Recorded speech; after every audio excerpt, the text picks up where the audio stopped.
Welcome to Glow, the podcast that illuminates your path to personal transformation. I'm Jessie Moss, your guide, author, and intuitive healer, here to help you crack wide open and glow from the inside out. I'm so excited that you're here. You are not alone. Let's walk this path together. Hello, and the biggest welcome to episode 4 of the Glow podcast. I'm Jessie Moss. I'm going to talk you through another podcast, and this one is all around how to call your power back. This is a topic that I absolutely love and has been really pivotal in my own personal healing journey.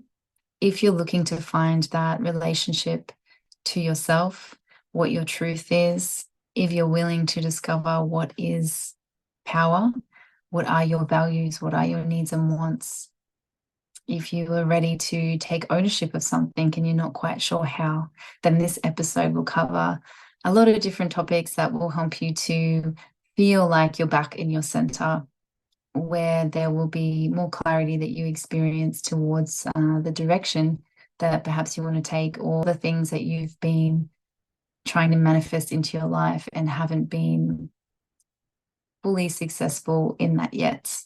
My intention for today is just to bring to the light anything that may be there, any insights for you where you can start to really tidy up your energetics, as well as just physical things in life that may just need a little tidy up. So think about it as hygiene for your energy.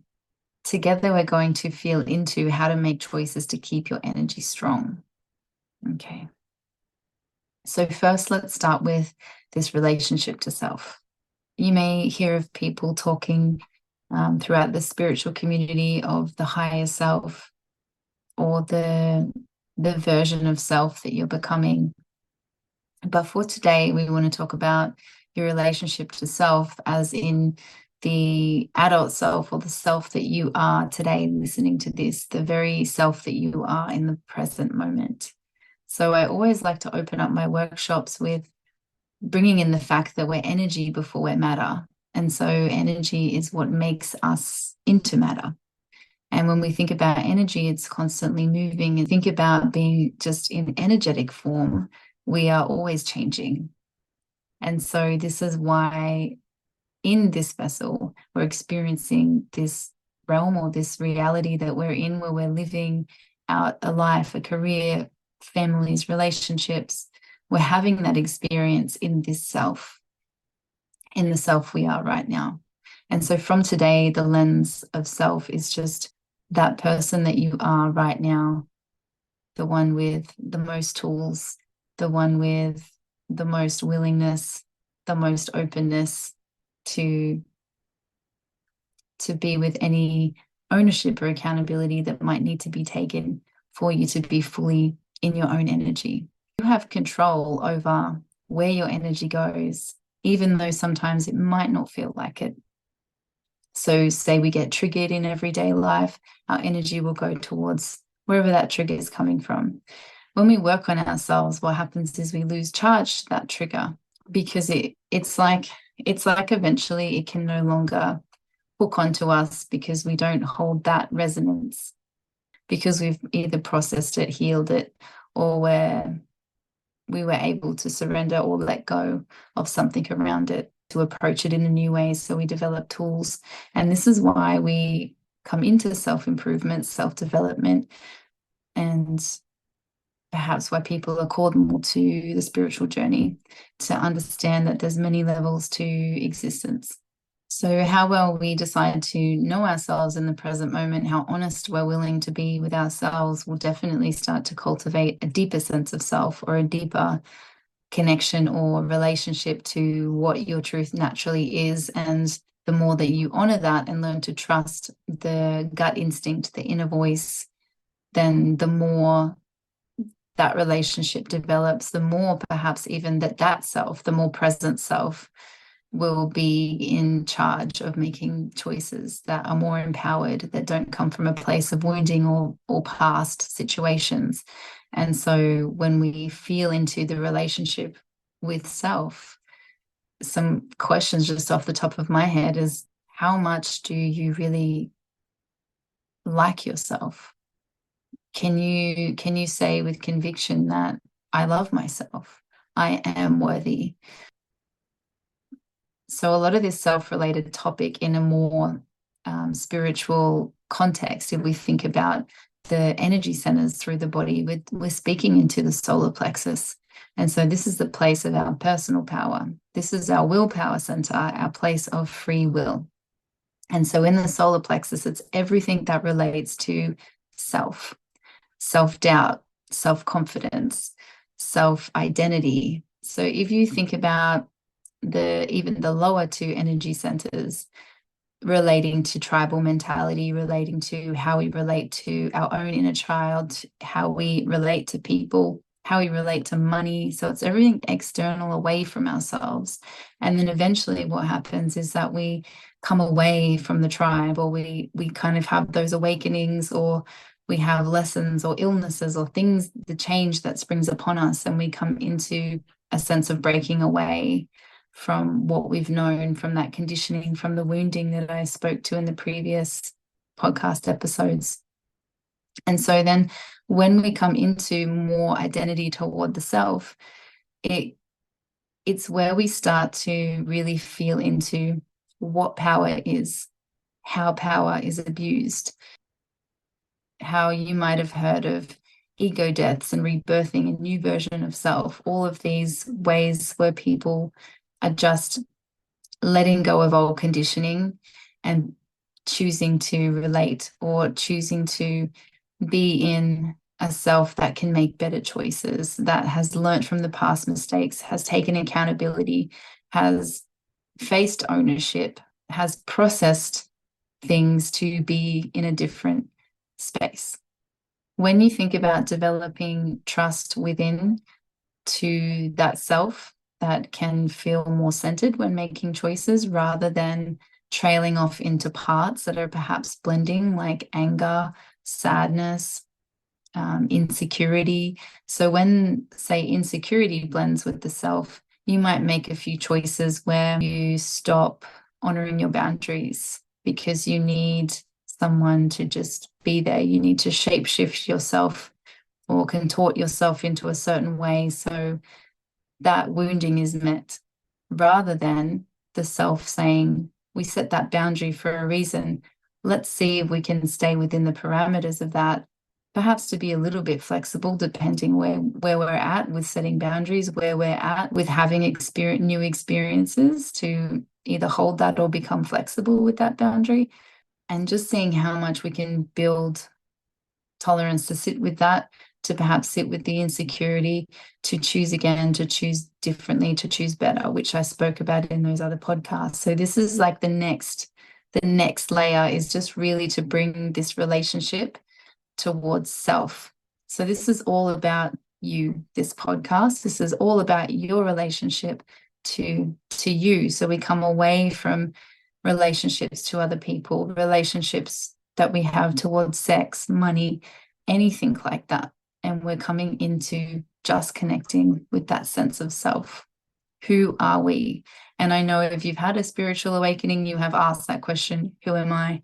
And you may ask it every day. You may ask it a couple of times a year. But I feel like most humans having this experience do question from time to time, when things get hard, when change happens, who am I? Do I want to be doing this anymore? And I feel like society has started labeling it a crisis, but I feel like it's just a fork in the road. It's just perhaps a really beautiful opportunity to come into something new and to really question, is this still serving that part of myself? Is this old energy that I'm living in? Do I want to step forward from that? And then what will be the ripple effect of that? Sometimes we don't know until we step into it. And that's the beauty of just being here and having these experiences where we're able to feel and to connect. Let's think about how energy is always in constant movement. And so if it's your energy and it's trailing out to external things, perhaps a career, children, friends, partner, whatever roles that you play in this world, it might even trail towards habits or behaviors like people pleasing, things like that, which will be an output of energy. So we're just talking about that output of energy and energy constantly being in motion. Feel into that for a moment. And let's feel into how this is your energy. And you can call that back whenever you want, back in towards you, towards your center, whatever that means for you. We don't have to complicate energy. Energy is actually very, very simple. And so think about any roles that you may be playing at the moment, anywhere that there's frustration being directed towards, having to play certain roles at work that just really aren't lighting you up anymore, whether it's trailing towards friendships that may be kind of dying off, but you're just really holding in there for whatever reason may be present for you. There's so many things where your energy can go. It can go towards exes that you haven't spoke to for years, but because there was some wounding that they'd touched on and there was a lot of hurt there, that maybe that's just not processed. So there's energy still going to that person. There's a lot of things that we can talk about in relation to hygiene for the energetics. But for now, I just want to bring in that fact that if it's constantly in motion, if it can constantly go out, why can't it come back in? A lot of the time, it won't come back in if there's not a sense of being worthy or not a sense of being deserving, which have slightly different feels to them. The differences being worthiness can be from a place of who we are, what we've been conditioned to believe about ourselves, and deservingness stems off worthiness, where it's like the outcome or the action from worthiness to what we have accomplished or what we have done. One thing that can keep your energy intact and can keep your energy strong back into your center is daily practices. And I always talk about this daily choice. Where are you constantly every day choosing things that keep your energy outside of yourself? This is a number one thing that we can really start to tidy up. Where could I learn to start to say no? Where can I think about it? Where can I start just journaling it if it doesn't feel safe yet for me to actually action? And there are energetic boundaries that we can set that don't include voicing it to someone, that don't include big grand gestures that feel unsafe for the body. It can just be that energetic boundary or learning to rest, anything like that that's a little bit different, that you're just honoring within the self. And I also feel like these are places that people don't acknowledge when you are doing that. You are taking care of your energy. So it's really nice to also pause and just acknowledge all the places that you do say no, where you have learned to stop people pleasing, where you have learned to remain a little more of yourself in situations where it would be more comfortable to shapeshift a little bit. The second thing is to align to our values. And if you've been in abusive situations, I definitely know when I didn't know what I wanted. I didn't know what I needed. And I didn't really understand what I even valued because I wasn't living by it. I was very confused and very far away from myself. So it took me a long time to bring all of that back in toward myself. There are small things that we're talking about that aren't overwhelming, and you can just choose one thing at a time. It doesn't have to be do all of them all at once. It's just take the one that resonates, where you go, oh, I know I can do that one, and work on that. It's just one small thing at a time, but it's choosing it daily and really committing to the self, committing to you, committing to your growth, committing to how you feel, committing to honoring your needs. And that is the honoring of your energy, and that will help to keep your energy clear. So it will stop attracting things that are old, things that come in just to show you, that looping of conditioning and where you've been wounded before. You can actually stop that pattern by just understanding the self, by taking that accountability and coming into just these daily practices. If you don't know what you value, this is a very, very beautiful place to start. And it can be frustrating to not know what you value. What I like to do is to take a look at the compliments I get from people, the reflection of whatever I'm doing in the world, where people are saying, you seem really calm and really grounded, you're such a good mom, things like that. That actually shows me what I value. I value my home being my sanctuary. My home is a place where anyone can walk into and feel peace and feel calm. So it makes sense that I value that, because I never had that. And I've created that. So that's a value for me, is to have a safe space. It's a value for me to associate myself with people that are on purpose, grounded, know their direction. So there's stability. If I even look at the comments I get on myself as a solo parent, even that shows me the amount of work that I put into myself to be a good parent and to mend the mistakes that I have made, and the work that I also put in for my children, and how they've now grown up in a completely different way for the last 10 years than what they knew before that. That shows me that I value family. It shows me that I value self-development, growth, and that I don't choose to stay stuck. These are all things that I can look to and feel that they're really important to me, and they're my values. And once I know my values, I can question if my energy is going outward to places or people, or where there's not, let's say, respect in return or something like that. If one of my values is truth, honesty, integrity, respect, and I'm putting my energy towards situations or experiences or people where there's no honesty, there's no truth, there's no integrity, there's people not following words with actions, then I know my energy is away from myself, and I'm not in alignment because I'm doing that thing that's away from my values. So imagine that the values is something that can really keep your energy in the center of you intact. And so that's something really nice that you could start to work on if you're not quite sure on your values yet. Also, if you're not sure on your values, you can also ask people around you that are open to exploring that. You can see someone like me that can help map out clarity, purpose, your direction in micro movements. Things like that will help you to take control of your life in a healthy way from the inside out. When we start to adjust a little more to bringing more energy back, naturally it means that we need to create space around us or in our field.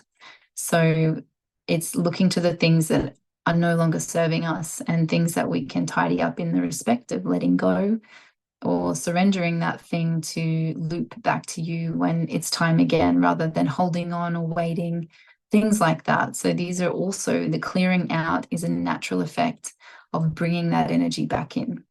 It's like you can't bring more stuff into a house that's already full.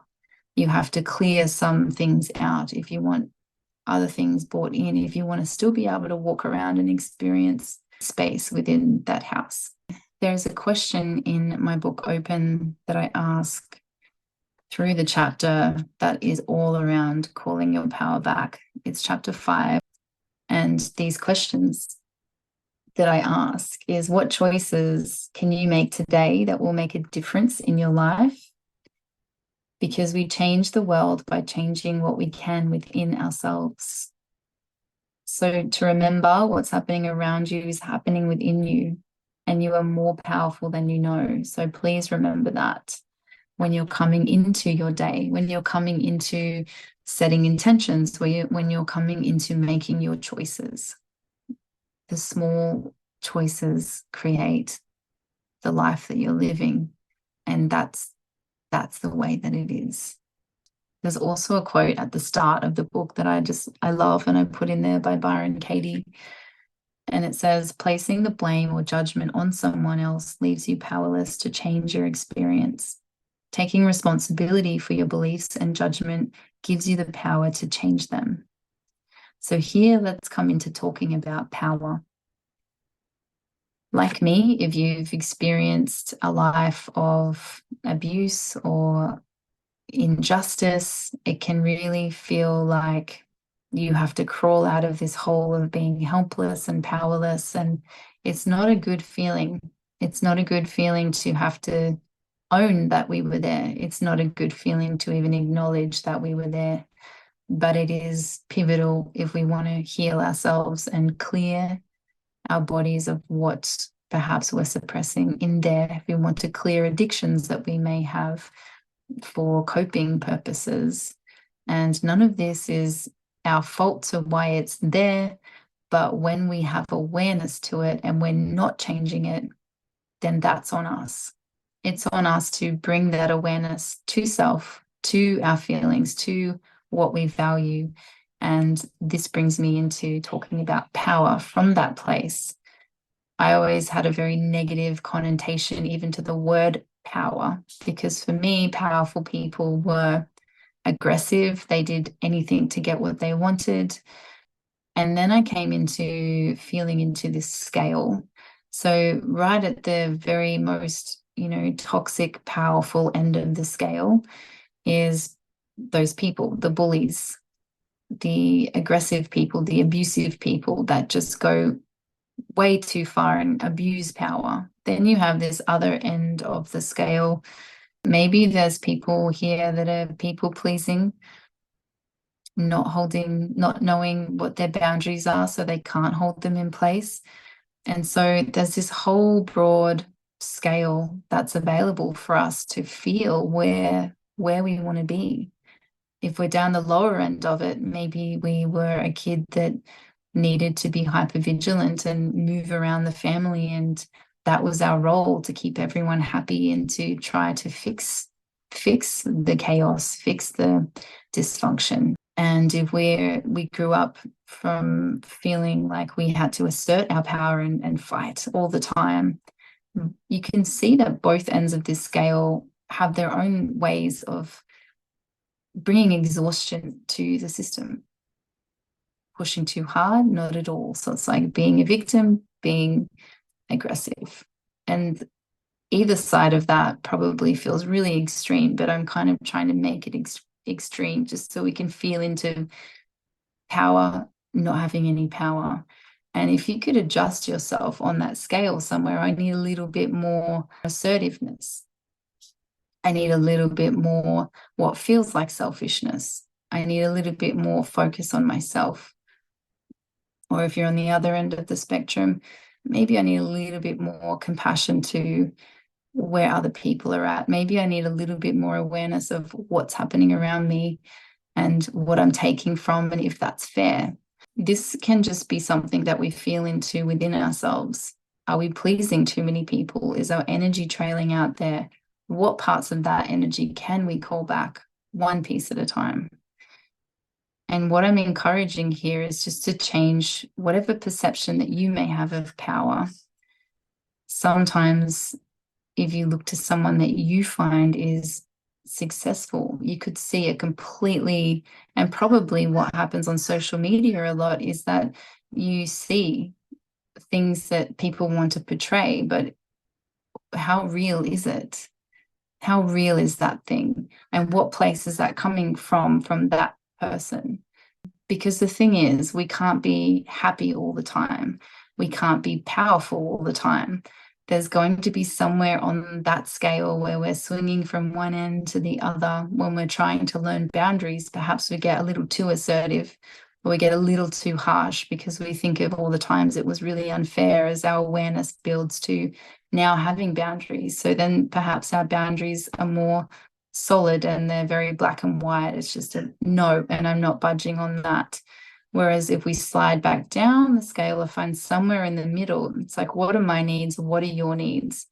This is what I'd like the boundary to be. There is a little bit of gray area there, but because of this, and this is kind of where I'm willing to go to. Where are you at? So it's like, you know yourself well enough to be in places where there is some flexibility eventually. But as we're learning, it's okay for it to be black and white. It's okay for you to be where you're at, as long as we're bringing awareness into it. If you're in situations where people are doing these things and there's no awareness to it, that will also be your choice, whether you stay on that path, or whether you conserve your energy or move some energy away from it and come back in towards the self. I like to call anything that surrounds me that takes my energy reference points.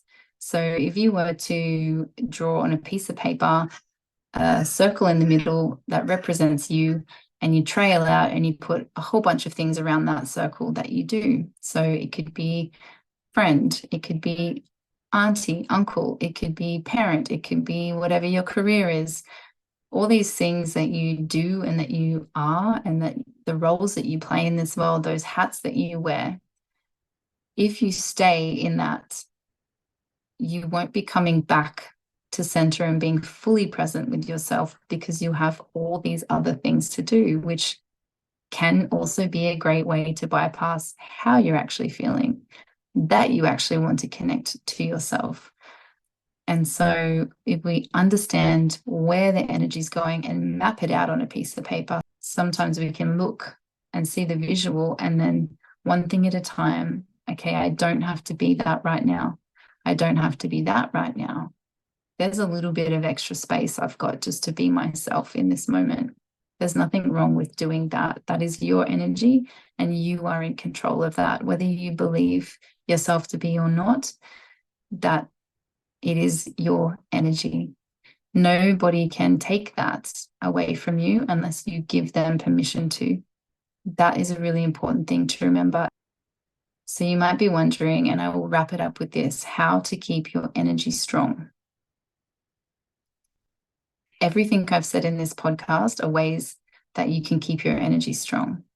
Mostly it does come back to those choices that you make every day, that connection that you make to yourself, really feeling what it is that you need, really getting curious to anything, anywhere, anyone that's taking your energy, and to slowly start to feel into, is it in alignment to my values? Does this feel good?